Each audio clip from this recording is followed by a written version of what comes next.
Welcome back, everybody. There may still be some folks on their way back, but I'm going to gently get us started on the evening or the rest of the evening by first acknowledging that this is the early days of Asian American Heritage Month, which I always have mixed feelings about these kinds of things, Asian Heritage Month and Black History Month and all of these things. I remember an old Boondocks comic strip where Huey was in class and he was asking the teacher, why haven't we learned anything yet about the Black Panther Party? And the teacher goes, oh, well, that's in the Black history class, African American history class. This is American history, right? And it's a weird thing to have our histories being relegated to just this one particular month. And at the same time, I was thinking about the other day how when we meditate, we practice becoming aware of our breath and aware of each present moment. And the practice isn't just to cultivate awareness only while we're practicing meditation, right? It's to cultivate our muscles of awareness so we can bring that into every moment of our lives. And so at the same time, we need to take these intentional moments, right, to practice this thing called meditation, sitting, walking, whatever it might be, to cultivate that muscle of awareness so that we can carry it into every moment of our lives. And I was wondering if maybe there's something similar. There's an analogy that we can draw. And being clear that the goal of these things isn't to have a month dedicated to something as broad as Asian heritage history, but acknowledging that in a culture of white supremacy, we actually need to take intentional time to practice, right? To practice remembering and becoming aware of so many diverse histories that we don't always hear about because of the dominant culture. To cultivate these muscles of awareness of these diverse histories so that we can bring it into every moment of our lives. And I think the key is to not forget that things like Black History Month or Asian Heritage Month is not the goal, right? It's a stepping stone to the goal. And so as I was thinking about things I wanted to talk about today, initially I was like, oh, let me talk about my history with Nippon Zammyo Hoji, which is the Japanese Buddhist order that I was raised in. And we chant to the Lotus Sutra every day. So I was like, I'll talk about the Lotus Sutra or something very like Asian. And then I realized, wait a second, there's a way in which all Dharma is Asian, or it's like speaking about a universal truth from an Asian lens. And there's a way in which everything I say is Asian, I'm Asian.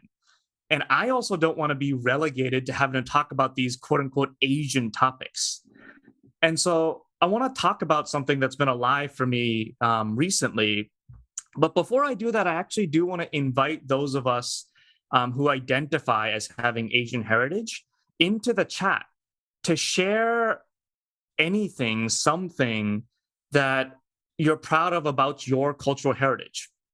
It might be a food that you love, or a holiday that your culture celebrates, or a story of how you were raised that you want to lift up and celebrate, just to have this brief moment of practice of bringing awareness to the diverse kind of umbrella of Asian heritage.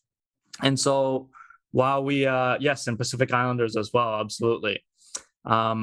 So yeah, as I invite folks of Asian heritage to do that, I want to share just a couple of quick things of my own, starting with the fact that today is May 5th, which in Japan is known as Children's Day.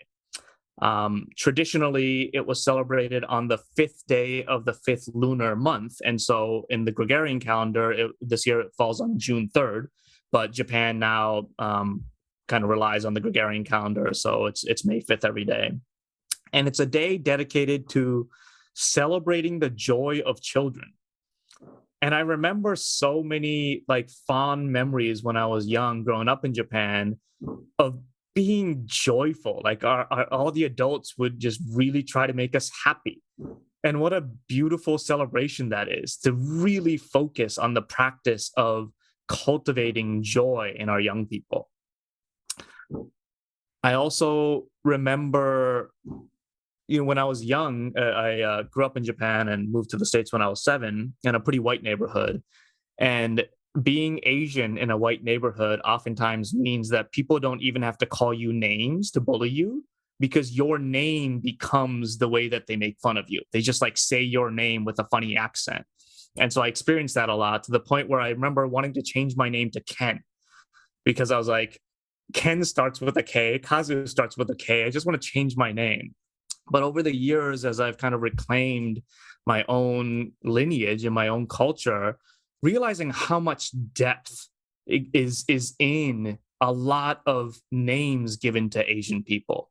Like actually didn't have a name on my birth certificate for like 3 weeks, because my parents went back and forth with their spiritual teacher to find the right name for me. And my name, Kazuhito, translated means one humanity.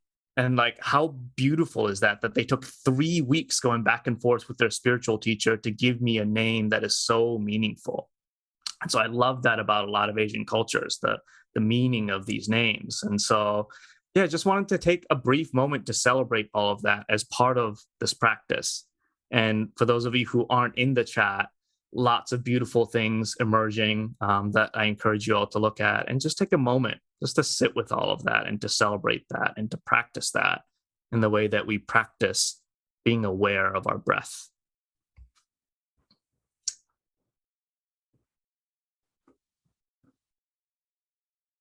My ability to eat rice.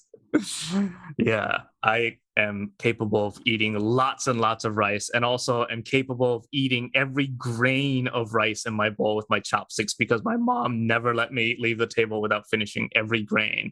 And I'm seeing some head nods from folks in the Zoom room here. So I want to transition a little bit to this thing that I've been thinking a lot about recently, which is I've been thinking a lot about death and transition.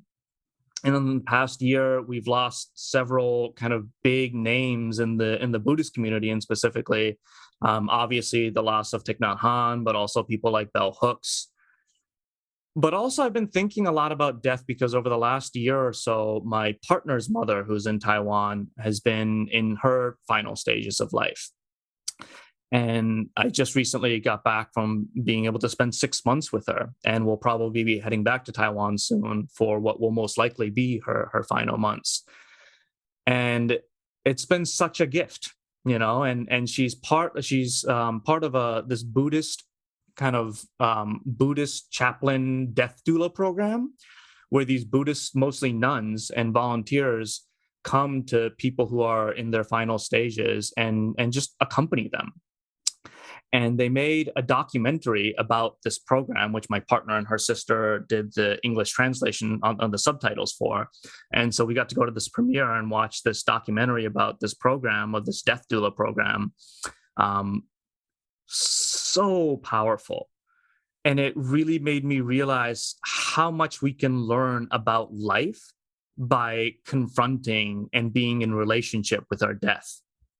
And I used to think, until I watched that film, that I was pretty agnostic or unattached to like how I wanted to die. But ironically, through this experience, for the first time, I feel attached to not maybe how I want to die, but I'm attached to not wanting to die a certain way. I'm pretty clear now that if I can help it, I don't want to get hit by a bus and just go unexpectedly. Because there's a beauty in having the opportunity to see your death coming and working with that as a practice. I see a comment. The name of the film in English is called Review, but the translation is in the whole movie is in Mandarin Chinese, and I actually don't know the Chinese name, but it's called Review. Hopefully it'll be out on streaming soon, because it's a really powerful film. And learning to practice, or practicing with your own death, is in so many ways the hardest practice, right? My partner's been saying this. It's the hardest practice. It's the ultimate act of rebellion, because fear of death is like hardwired into our amygdala, right? Like, we are bred to survive. And so death is the scariest thing. And to move away from fear of our death is like the ultimate practice. And what a gift it would be to be able to try to accept the thing that is most fearful of, the peace and the liberation that could come out of that. I'm a Marvel geek. Doctor Strange is coming out soon. And there's a scene in the TV show Loki where Loki and the other Loki are sitting on this planet watching it explode. And there's a moment where they just come to accept that they can't escape. And they're just sitting there watching things explode around them. And it's actually quite beautiful when they've just been able to say, you know what? This is where we are right now. I'm not, oh yeah, everything everywhere all at once too. Yeah, it was amazing. I'm not as familiar with yoga, but I've kind of recently started to learn a little bit about the philosophies of yoga. And in yoga, there's what they call the 5 kleshas, which I understand to be the 5 veils or the 5 hindrances to liberation. And those 5 kleshas are ignorance, belief in an attachment in an individual self, clinging and attachment, dislike and aversion, and finally what they call abhinivesha, which is grasping to life, specifically this form of life. And I just think about the liberation that must come from being able to let go of this ultimate grasping. A lot of yogis say that this abhinivesha is the hardest of the kleshas to work with, that even experienced yogis grasp to life. And I find it ironic that we live in a world where we have a medical industry that like prolongs life at all costs, right? We do everything we can to keep someone from dying without any regard for the quality of life. Like we cling to life so much because we've been taught that death is final and it's bad and it's scary. And as a society, we've forgotten how to die. I wonder if other folks here have felt over the last 5 years, the last 10 years, noticing things escalating in our bodies and in the world around us, like this feeling of things getting more urgent and more panic in our lives. Just noticing it in our body and in our lives and in the lives of people in our community. And I think it's because there's so many ways in which the systems around us, social, economic, ecological, all of these systems are on the brink of collapse. It's on the brink of death. And as human beings, we all live in these systems. And so we can't help but feel it, even if we're not consciously, cognitively aware of it. We feel it in our bodies. I was listening to a talk recently where someone was talking about like the signs of systems failing, that our medical industry makes us sick, that our food industry creates malnutrition, that our educational system makes kids want to stop learning, that our correctional system makes us less safe, right? Early in the days of the Trump administration, a friend of mine went to listen to Angela Davis speak. And if you may remember, in the early days of the administration, there was all this talk about the resistance, right? We need to resist. And my friend told me that Angela Davis had this powerful reframing when she said that we are not the resistance, that progress is happening, things are shifting, that change is inevitable, and that it is people like Trump that is actually resisting the inevitable changes that are happening in our society. And I love that reframing, right? And you can call it death, transformation, progress. Major transitions are happening in our lives and in our systems. And that death is just a form of transformation, right? Like Thich Nhat Hanh reminded us, a cloud never dies. And so I say these systems are dying, but in reality, maybe the word dying makes it sound more scary. We're facing major transformations and transitions in these systems that we've become so comfortable in. Capitalism, white supremacy, patriarchy, all of these empires are quote unquote dying. And so what kind of liberation can we experience from accepting the inevitable transitions that are happening throughout society? I've recently been into this idea that healing happens in fractals, and that what I've learned from my own path in trauma healing can apply to social healing. That there are ways in which, in order for me to become more whole, I needed to heal my childhood wounds. And I was so scared that I refused to have those conversations with myself and particularly with my family. And there's a way in which this nation that we call the United States, for it to become whole, we need to heal by having conversations about our collective childhood traumas of enslavement and genocide. And until we develop the courage to have those conversations, we will never become whole. And recently, my partner, Li Chen, forwarded me a TEDx talk by this woman, Deborah Fraze. I'm not sure if I'm pronouncing her name right. But she was talking about how you can't change systems because systems are these incredibly complex living organisms. That it's not like we can flip a switch and there's going to be all these ripple effects where systems change in the way that we want them to. What we can do is we can create new systems, or we can become hospice care workers for dying systems. And so I started to think about what does it mean for movements to become death doulas to dying empires? What could that look like? Acknowledging that there's all these systems that are in transition, that are dying. Can we support the smooth transition of these systems? As something is dying, it's oftentimes faced with great fear of its own death and mortality, right? And that's perfectly natural. And so I think collectively, we are afraid of the death of these systems. That's all we've ever known.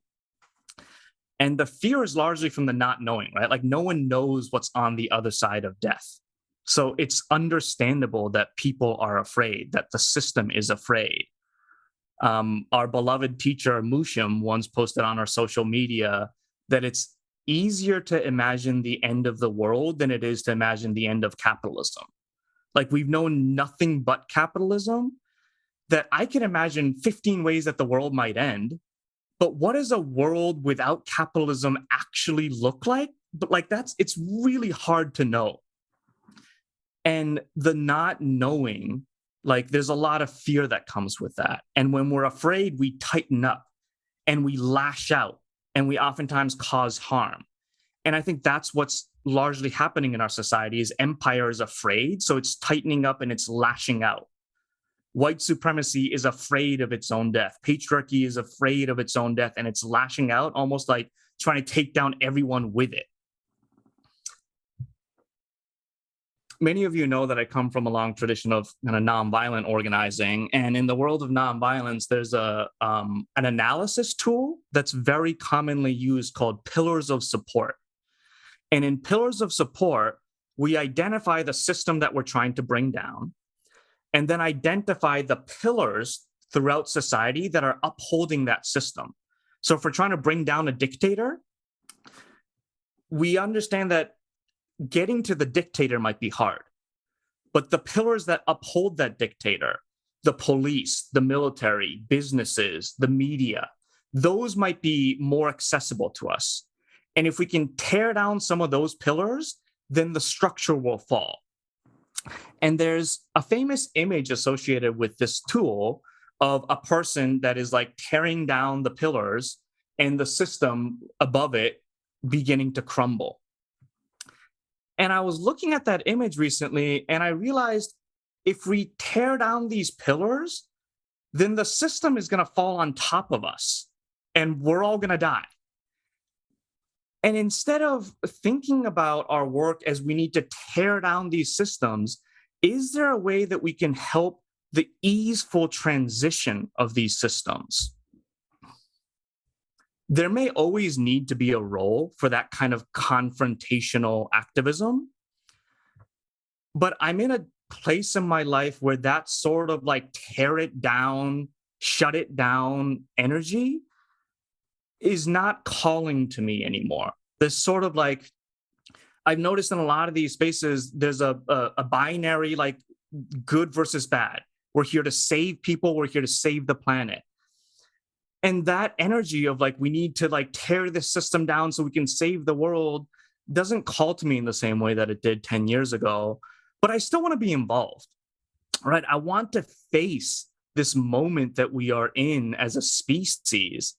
And so how can I be in this time of death and play an active role with a different energy? And so over the last 2 weeks or so, I've had conversations with about 20 death doulas and hospice care workers to understand the work that they do and to try to see what we can learn from their experience and their wisdom and apply it to the work of social change and being death doulas to a dying empire. And in my conversations, I'm starting to glean that there's two goals, if you will, of a lot of people who do death doula work.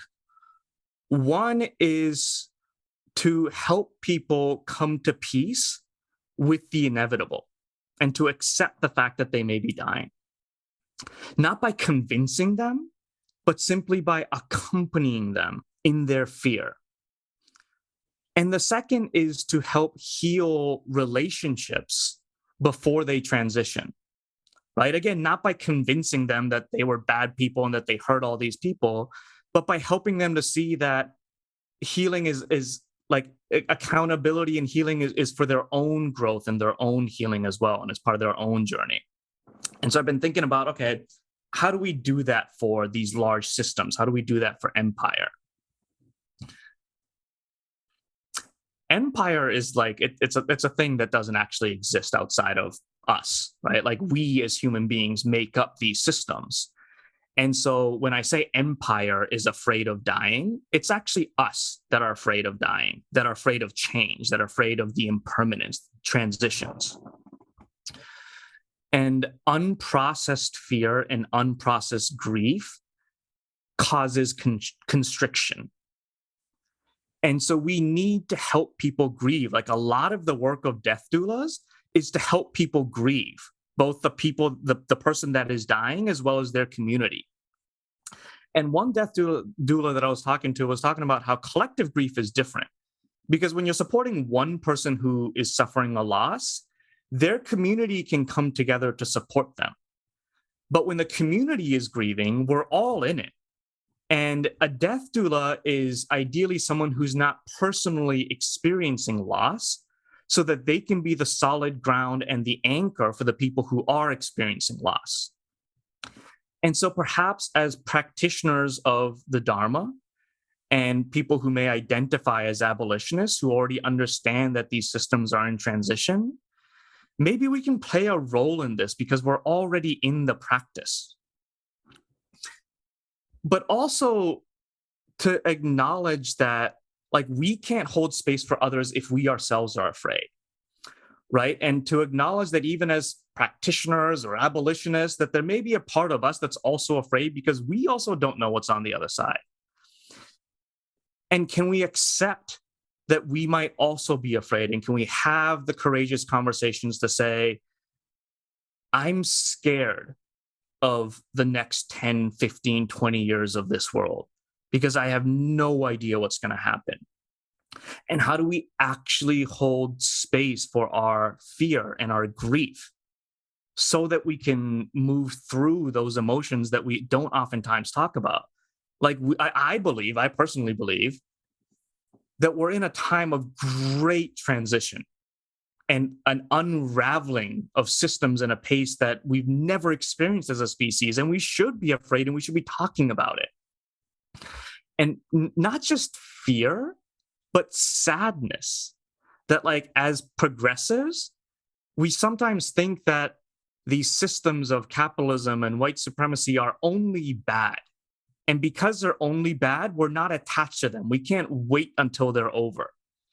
But I've heard so many Dharma teachers talk about how people are actually afraid of liberation because delusion is all we have ever known. that the idea of living without delusion can actually bring up a lot of fear in people. And so how do we get real about the fact that we may actually have some mixed feelings about the death of these systems that we say we despise, but in reality, there's some comfort because it's all we've ever known? Like, we get accustomed to having easy access to gasoline and electricity and internet and being able to access food from all over the world and being able to hop on an airplane and see friends from halfway across the world and like watching a new TV show on Netflix every week. And honestly, I'm going to miss some of that, right? If that's not accessible to us, I'm going to miss some of that. And how do we get real about those complex emotions in the way that I've seen a lot of people have complex emotions about the death of a loved one who may have been abusive their entire lives, right? Like we have these incredibly complex emotions sometimes when people are dying. And there's a way in which we actually can find some relief in their passing, maybe because we have complex relationships with them, or maybe because we just have seen them suffer for so long that part of us will find relief in their ultimate passing. And then we feel guilty for feeling that we might be relieved. And it's this like cycle of complex emotions. And how do we create space for us to have all of that complexity?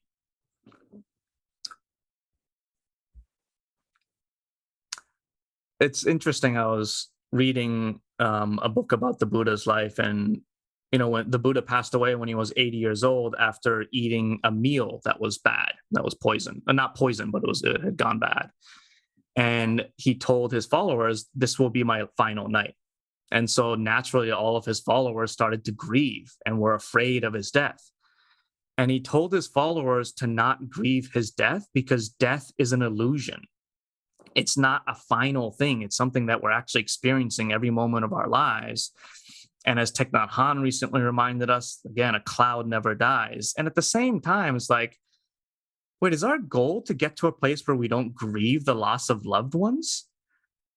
And so I was having a conversation with my partner about this just last night, and she was like, how do we hold both? That the Buddha also taught us that there's such a thing as relative reality, where we are attached to those that we love and we are afraid of death. And then there's absolute reality, where there's no such thing as that person who dies and this person who experiences grief, because we are all interdependent.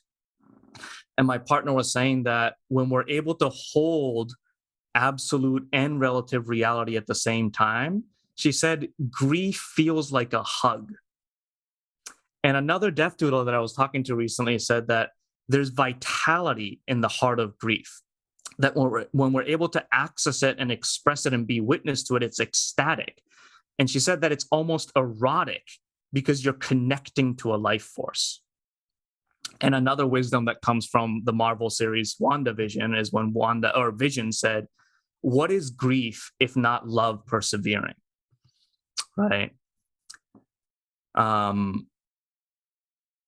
So how do we support people who may not be ready to grieve in their process for grief? At the East Point Peace Academy, we've been reimagining direct action as something that we do in public spaces to invoke feelings of grief in people that are witnessing it, as opposed to this, like, we're here to shut things down. We may shut down an intersection, but can we actually do it with an intention of opening up spaces for grief and invoking a different emotion? And can we support people in letting go of this grasping to life? The Tibetan Book of the Dead says you must not indulge in attachment and insistence on this life. That's why I love this framing of a death doula, right? Because a doula is someone that brings life into the world. And I'm aware of time, so I'm just share a few more thoughts that I have. Is the second goal that these death doulas always talked about is to support people in healing relationships. My mother was disowned by her father, And so for the majority of my life, I couldn't even know my extended family. And it was on his deathbed that he finally said, I want to see my daughter. And they were able to find reconciliation on his deathbed. In those final moments of transition, huge opportunities opens up around forgiveness and accountability and healing. These systems, the people, have not been ready to have conversations about accountability for genocide and enslavement. But the impending collapse may actually give us opportunities that were not available to us if we're ready to take advantage of them. There may be opportunities to talk about reparations in a way that like we haven't been able to for decades and centuries. And reparations isn't just about money, right? And in a way that's not about like we're here to demand reparations, but as an invitation to heal. That when people return reparations, that's actually healing for them as well. And that if someone is scared and we make demands of them, they're going to get defensive. But if we can remind people that the process of accountability is healing for all sides, and to get out of this binary worldview of they're the perpetrator that perpetrated harm and we're the victims that experienced harm, to get to a place where harm exists and we've all been hurt by systems of white supremacy and patriarchy.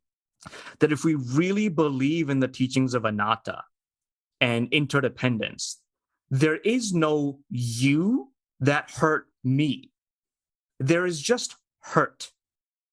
So can we mourn the fact that hurt is present and grieve that and acknowledge that the different positionalities we play means that we have different roles to play in healing that hurt, but to see things in a more nuanced way. And that, I oftentimes talk about how when we talk about holding people accountable, the key word should be holding, not accountability. What does it mean to hold space for accountability and healing to emerge? And so I just want to close by sharing also that my father, when I was young, died in hospice care in his own bed, surrounded by his friends and his loved ones. And we were all singing songs to him when he took his final breath. And there's one death doula that said that being a death doula is about creating a village at the end of someone's life and reminding people that life surrounds death, that when like a big whale dies and its carcass sinks to the bottom of the ocean, it is surrounded by life. That when a tall tree dies and falls in the middle of the forest, it is surrounded with life. And to remember that so much life surrounds death and that it's possible to create beauty and to affirm life, even in the midst of collapse, even in the midst of crisis, even in the midst of death. And so I think that's the work, right? Is to remind people that as these systems are dying, in its place, it is teeming with life and beauty. And to remind people that it doesn't just have to be scary. And so these are just some kind of brand new thoughts that I've been having over the last few weeks. So I'm really grateful for a little bit of space to explore them with you. And I know we don't have a lot of time left, but I do want to open up a little bit of time for any answers you may have to some of the questions I have, reflections, questions. But yeah, again, just really grateful for this opportunity. So yeah, with that, I'll open it up for a few comments, reflections. And I'm thinking about like, we're used to imagining the end of the world as this like scary post-apocalyptic thing, right? And I think we're in our work at East Point Peace Academy, we're trying to imagine ways of taking up public spaces, as is oftentimes the role of direct action, is to take up public spaces in a way that reminds people that this moment can be beautiful and that we don't need to be afraid of it, And one of the the events that I forgot if it was Kazan or Evan shared earlier, the release party for the Fierce Vulnerability Network's DNA handbook. The Fierce Vulnerability Network is the place where we're practicing a lot of what I shared today. So for folks in the East Bay who may want to get involved, please do check that out. Just noticing some things in the chat here. Where does the anger go when we get to the place where harm just exists? How do we hold that anger, pain, but also move past the duality of person harming and person being harmed? Thank you for that, Jaya. And yeah, that doesn't seem like a question, but some wisdom, right? There's oftentimes so much wisdom just in the question, where does the anger go? I do love the teaching that anger is not an emotion, but it's a secondary reaction that your body has to hide your true emotions. And that oftentimes beneath the anger is fear or loneliness or isolation. And if we can just allow ourselves to feel those scary feelings, then perhaps something beautiful can emerge underneath that. Thoughts. I love your thoughts on hurt and a cloud quote. Yeah, the cloud quote, of course, comes from our teacher, Thich Nhat Hanh, who says, "A cloud never dies." And Thich Nhat Hanh is nowhere near dead because his wisdom lives in all of us. What's up, Nakachi? Sitting very deeply with the idea of grief as a hug. Yeah, that comes from my beautiful and wise partner, Lawson. So grateful to that. Yeah, I love the idea of being able to grieve as a hug.